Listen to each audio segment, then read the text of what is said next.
Hi guys, வாங்க coconut sweet role recipe எப்படி செய்கிறதுன்னு பார்ப்போமா. கண்டிப்பாக வீட்டில் ட்ரை பண்ணி பாருங்கள், டேஸ்டியாக இருந்துச்சு. வாங்க இப்போ எப்படி செய்கிறதுன்னு பார்ப்போமா. அதுக்கு நான் ஒரு மிக்ஸி ஜார் எடுத்துக்கிட்டேன். அதில் 1 கப் டெசிகேட்டட் கோகோனட் சேர்த்துக்கிட்டேன். இதை நல்லா மிக்சியில் அரைச்சி எடுத்துக்கோங்க. அரைச்சிட்டு இது வேறு ஒரு பவுலில் சேர்த்துக்கோங்க. அதுக்கப்புறம் நான் 3/4 கப் சுகர் சேர்த்துக்கிட்டேன். உங்கள் ஸ்வீட்டுக்கு ஏற்ற மாதிரி சேர்த்துக்கோங்க. வாசனைக்கு 2 ஏலக்காய் சேர்த்து இதை நல்லா மிக்ஸியில் பவுடராக அரைச்சி எடுத்துக்கோங்க. அதுக்கப்புறம் 3/4 கப் நான் பால் பவுடர் சேர்த்துக்கிட்டேன். இதில் உங்கள் தேவைக்கு ஏற்ற மாதிரி கொஞ்சம் கொஞ்சமாக பால் ஊற்றி இந்த மாதிரி நல்லா மிக்ஸ் பண்ணி எடுத்துக்கோங்க.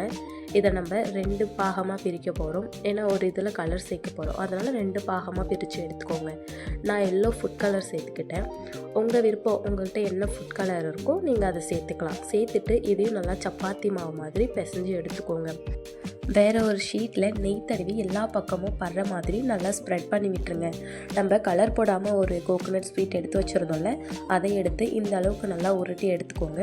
அதே ப்ராசஸ் தான் இந்த எல்லோ கலருக்கும் பண்ணிக்கோங்க.